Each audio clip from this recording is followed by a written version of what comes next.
Once your file does import and load, it'll populate here in the dashboard. And as you can see, things are laid out either in a slide format similar to Google Slides or PowerPoint, and you can add slides here up at the top or here in the layout. Either one will do the same thing. Once you press it, you'll have the option to add content, or you can add an activity to your presentation. Content is just as it sounds, something that students are able to view and interact with, similar to a slide.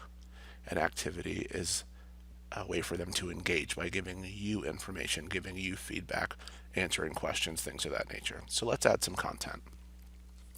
You have options down here on the bottom for the different types of content.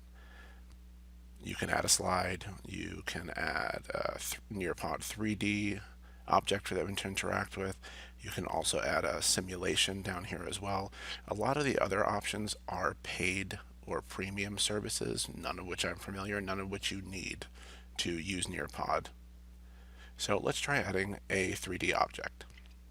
If you'll notice, Nearpod has a full library of different things.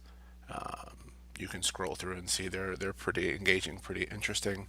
Students tend to really enjoy doing this. Just a couple of the staff picks here that you can see. If you look to the left under categories, they have different categories you can look through also. Also, again, very engaging, very interesting, at least I think. So let's go ahead and let's pick the plant cell. All you do is click plant cell, done, and it is already in your layout. By right-clicking, you can modify certain things about this particular slide or this object, and you can add additional things here as well, but it's really not necessary for what we're going to do. And if you need to move it, you can just drag it around and format your presentation exactly as you see fit. Just as I showed you before, you can modify and add things by right-clicking on the individual slide itself. So for our purposes, let's add some activities now. All these are available to you for the most part, but the one we're going to try is poll.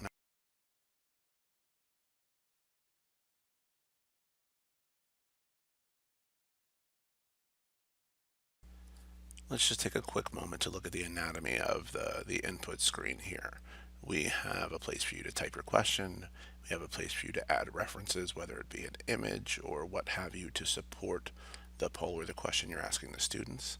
If you look down at the bottom, you have answer options. Multiple answer options are available to you, and you can add more by adding answers down there.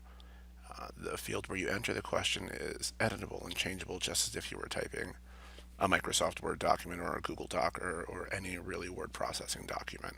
Pretty simple, pretty straightforward.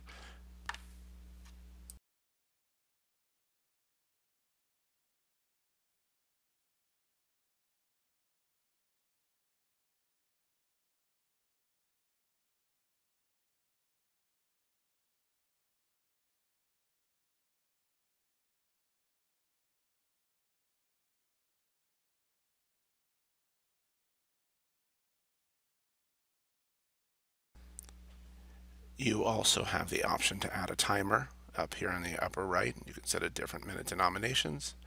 Click Save, and it is now a part of your Nearpod lesson.